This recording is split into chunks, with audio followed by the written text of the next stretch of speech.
भगवत गीता हमें कर्तव्यों का, हमारे जीवन संकल्पों का बोध कराती है।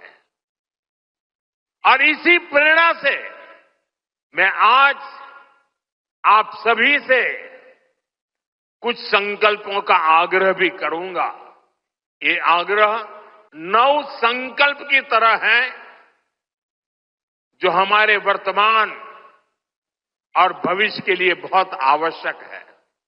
हमारा पहला संकल्प होना चाहिए कि हमें जल संरक्षण करना है, पानी बचाना है, नदियों को बचाना है।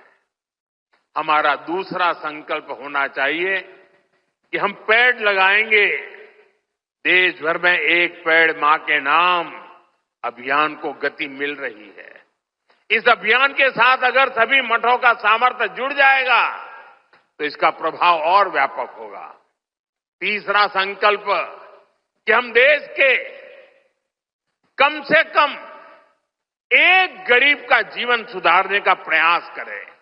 मैं ज्यादा नहीं कह रहा हूं। चौथा संकल्प स्वदेशी का विचार होना चाहिए। एक जिम्मेदार नागरिक के रूप में हम सब स्वदेशी को अपनाएं। आज भारत आत्मनिर्भर भारत और स्वदेशी के मंत्र पर आगे बढ़ रहा है। हमारी अर्थव्यवस्था, हमारे उद्योग, हमारी टेक्नोलॉजी सब अपने पैरों पर मजबूती से खड़े हो रहे हैं। इसलिए हमें जोर शोर से कहना है, वोकल फॉर लोकल।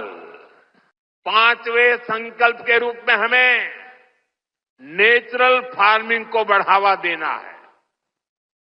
हमारा छठा संकल्प होना चाहिए कि हम हेल्थी लाइफस्टाइल को अपनाएंगे, मिलेट्स अपनाएंगे और खाने में तेल की मात्रा कम करेंगे।